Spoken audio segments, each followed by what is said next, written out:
अस्सलाम व्यूअर्स, बिस्मिल्लाहिर्रहमानिर्रहीम। Again we are here with our new successful motivation story. जैसे को पता हमेशा आपके लिए सक्सेसफुल मोटिवेशन लेके आते हैं और हमेशा हमारे पास नए स्टूडेंट बैठे होते हैं। पहले भी इन्होंने इवेंट किया गौर ने, लेकिन इंप्रूवमेंट के लिए बता रहे हैं। तो आज जो हम डिस्कस करने जा रहे हैं, स्पेशली कि लोग B1 कर रहे हैं 4 मॉड्यूल के साथ, तो रिजल्ट्स आ चुके हैं हमारे पास ऑलरेडी। मैं आप लोगों को भी दिखाता रहता हूँ, अपने स्टूडेंट्स को भी दिखाता रहता हूँ, you can see over here. और इसी रिजल्ट के लिए, क्योंकि यहाँ पे बहुत ज़्यादा कंफ्यूजन है कि 2 मॉड्यूल वाला कौन सा, 4 मॉड्यूल वाला कौन सा। तो 4 मॉड्यूल वाला लिसनिंग, स्पीकिंग, रीडिंग, राइटिंग है और 2 मॉड्यूल वाले में जस्ट लिसनिंग और स्पीकिंग होती है। लेकिन अब 2 मॉड्यूल वाला कम हो रहा है, ज़्यादातर 4 मॉड्यूल वाला हो रहा है, क्योंकि हमारे पास सबसे ज़्यादा वीज़े जो आ रहे हैं इसमें कि हेल्थ केयर के आ रहे हैं। तो आपको पता है जो हेल्थ केयर में लोग जाना चाहते हैं तो प्रेफर डू द 4 मॉड्यूल्स। तो वो उसकी टाइमिंग कैसे होती है, क्या होती है, हम ऑलरेडी इनको बता भी चुके हैं। ऑलरेडी 40 क्वेश्चन, ठीक है, and we have 40 minutes and reading we have 60 minute, we have 40 question. आप लोगों को बता चुका हूँ ऑलरेडी में। And then we writing 2 task हैं, टास्क 1 एंड टास्क 2। टास्क 1 के अंदर क्या होता है जी, लेफ्ट राइटिंग होती है। आपने 150 वर्ड लिखने होते हैं 20 मिनट के अंदर, और आपने जो एस राइटिंग करनी होती है 250 वर्ड लिखने होते हैं आपने विद इन 40 मिनट। तो आपका जो पेपर बेस्ड पेपर है उसके जो नॉर्मल होता है वो 3 मॉड्यूल लिसनिंग, रीडिंग, राइटिंग एक दिन में होते हैं, जबकि speaking before 2 days after 2 days होता है। बड़ा कंफ्यूजन है यहाँ पे सर कंप्यूटर बेस में और जो पेपर बेस में क्या फ़र्क है। तो आप लोग समझें हम कर क्या रहे हैं। कंप्यूटर बेस का पेपर जो है हर 10 दिन बाद हो रहा है, जबकि पेपर बेस्ड पेपर है वो अभी जनवरी में एक पेपर हुआ है, एक 7 तारीख को और एक 15 को था, वो भी बुक हो गया। और अब जो उसकी डेट दी हुई है वो दी हुई है 11 Feb, यानी कि 1 महीना वेट करें हम, और उसका रिजल्ट भी 15 दिन में आ रहा है। तो हम क्या कर रहे हैं कि वो जो हमने वेट में टाइम लगाना है वो हम कंप्यूटर बेस्ड टेस्ट करवा के हर 10 दिन बाद, और आपका 3 दिन में रिजल्ट दे रहे हैं। तो अगर वो बच्चा जो 15 तारीख को लेट से पेपर देगा, कंप्यूटर बेस की बात कर रहा हूँ, उसका 19 को रिजल्ट आ जाएगा, और जो 21 को पेपर देगा उसका रिजल्ट आ जाएगा 24 को। तो अगर हमने 11 फरवरी तक वेट करना, उससे बेहतर नहीं है कि हम 21 जनवरी को पेपर दे के पेपर ले लें 24 का। तो ये मेरे स्टूडेंट्स और जो हमारे व्यूअर्स देखने वाले उनको इन्फॉर्मेशन थी। आज स्पेशली जो वीडियो बन रही है उसमें इन लोगों को जो समझाया हमने, डिसाइड किया है। और जो 7th का पेपर हुआ हमारे स्टूडेंट्स का, राबिया और उसमें और भी स्टूडेंट थे, उनके हवाले से हम बात करेंगे।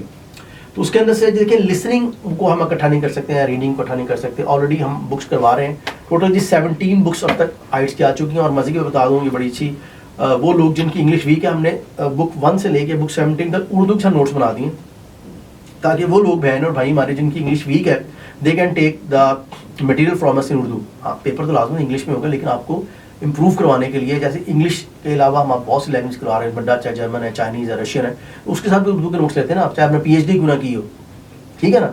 तो अगर आप कोई लैंग्वेज सीख रहे हैं तो you have to start from A for apple, B for baby. तो same thing, I take English as a not a simple state, I will take, ये भी लैंग्वेज है। अच्छा जी, तो हम डिस्कस कर रहे थे जो हमारा पेपर हुआ है 7th को, अपने स्टूडेंट्स देखेंगे उन्होंने क्या तैयारी की हुई है और हम जो करवा रहे हैं। तो सबसे पहले हम स्पीकिंग की बात कर लेते हैं।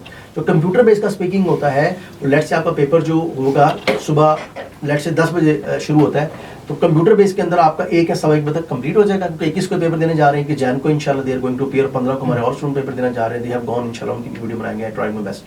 अच्छा जी, तो वो जो चीज़ है, आपका जब 1:15 बजे पेपर खत्म हो जाएगा ऑलमोस्ट, तो उसके बाद 15 मिनट ब्रेक मिलेगी, और देन सेम डे में आपका स्पीकिंग हो जाएगा। तो अगर आपका सेम डे में listening, reading, writing, speaking 4 module हो रहे हैं, तो you get the result with in 3 days, जो कि 24 तक रिजल्ट आ जाएगा, ठीक है। और फिर हम आगे अप्लाई कर लेंगे इंशाल्लाह। और सबसे पहले हम स्पीकिंग की बात कर लेते हैं, क्योंकि हमने और भी क्यू कार्ड तैयार कराए। जरा बताएंगे लिस्ट कौन कौन से क्यू कार्ड तैयार हो गए आप लोगों को। हिस्टोरिकल प्लेस हो गया, म्यूजियम हो गया, फोटोग्राफ हो गया, ठीक है। इसके अलावा before the age of computer, ठीक है। और tell me the invention before the age of computer, ये था। अच्छा जी, और फ्री टाइम, इसके अलावा बाकी काफ़ी सारे हैं, ठीक है। गोहर आप बताएं, आपको कौन सा टॉपिक तैयार हो गया। हो गए मेरे भी। फॉरेन कंट्री है, फ्री टाइम है, फेवरेट प्लेस है, हिस्टोरिकल प्लेस है, इसके अलावा जो बाइक है सेम, वो आप क्योंकि इकट्ठे प्रैक्टिस हो रही है। अच्छा जी, इंट्रोडक्शन देखें हमेशा सेम होता है, what is your name, where from, tell me something about your home town. उसके आपके मैक्सिमम 17 से 20 क्वेश्चन होते हैं, वो हम काफ़ी प्रैक्टिस कर चुके हैं, ऑडियंस भी देख चुके हैं ऑलरेडी, हम काफ़ी कर। जो क्यू कार्ड्स हैं, जो अभी जो क्यू कार्ड आया लास्ट टाइम, वो था डिफरेंट प्लेसेस या डिफरेंट सिटीज यू लाइक। मेरा क्यू कार्ड था वो फेवरेट सिटी के बारे में था, फेवरेट सिटी के बारे में आया, ठीक है। तो हमारी ऑलरेडी स्टूडेंट दे रहे होते हैं, they are always touch with them. तो फेवरेट सिटी के बारे में बात करते हैं, तो उसके ऊपर 3 या 4 क्वेश्चन हो सकते हैं फेवरेट सिटी पे, कि आपकी फेवरेट सिटी कौन सी है, आप वहाँ पे कितने अरसे से रह रहे हैं, ठीक है, क्यों रह रहे हैं, क्या प्रिविलेजेस हैं आपको। तो if I give you the cue card, how you explain that. Topic is favourite city, जी go ahead. Well, my favorite city is Murray.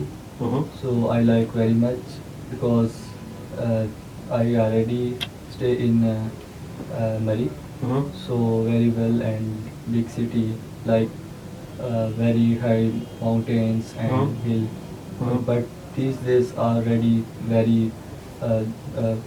Let's talk over there. Weather is very hard over there. hard and Snow falling over there. falling. Right. So many people come and visit.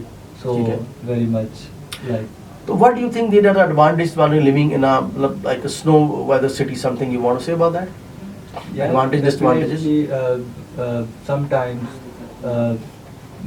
do not maintain traffics and other uh, sliding, so very difficult. Many people come different cities to stay and visit, so I think very difficult. Anything you want to say about the incident which has happened in Murray last, I think, in 1 or 2 years, something happened over there. I think last time very too much snow falling and landsliding, so many people's very difficulties and They face very difficulties. the- Okay. Well, you know, ज़रा use किया करें, ये वो words होते हैं which use for correcting the sentences. ठीक है, audience आप भी हमें देख रहे हैं तो आपके लिए मोटिवेशनल वीडियोस हैं, ये हम टाइम निकाल के बड़ी मुश्किल से बनाते हैं. We have to manage the time, calls वगैरह भी आ रही होती हैं. क्यों? ताकि आप लोग मोटिवेट हो. मैं ये नहीं कहता सिर्फ मुझसे ही पढ़ें, लेकिन जहाँ पढ़ें राइट ट्रैक पे तो आए ना. आपके अभी भाई डोशा इंशाल्लाह उसकी वीडियो बनाएंगे, उसका 1 महीना ज़ाया हो गया. कामरान भाई थे, उनका 1 महीना ज़ाया हुआ. इस तरह और स्टूडेंट हमारे आते हैं, तो ये नहीं डिफरेंशिएट कर पाते जो टीचर वहाँ बैठे हैं. B1 है क्या? वो कहते हैं यार B1 क्या चीज़ है. उससे बड़ा अजाब ये भाई, इंग्लिश के 6 लेवल है, A1 A2 B1 B2 C1 C2, जिसको जो रिक्वायरमेंट है वो पढ़ाए ना. हमारे पास 17 बुक्स हैं. अब ठीक है, अब जरूरी नहीं कि 17 की 17 बुक्स हमने पढ़ाएं. हमने क्या करना है, जहाँ पे स्पेसिफिक ये टच करते हैं जाके B1 लेवल है 4 या 4.5 एनफ. तो हमें जरूरी नहीं कि आपको 17 की 17 बुक्स पढ़ाएं. समझ आ रहा है? तो ऑडियंस के लिए भी है कि ट्राई टू अंडरस्टैंड, उस डॉक्टर के पास जाए क्योंकि प्रॉपर इलाज करे, ना कि वो जाके एक्सपेरिमेंट करता रहे. तो एक्सपेरिमेंटल टीचर्स डॉक्टर्स से बचें ताकि आप प्रॉपर वे में चीज़ों कर पाएँ. I hope so you understand that thing. Okay जी, ये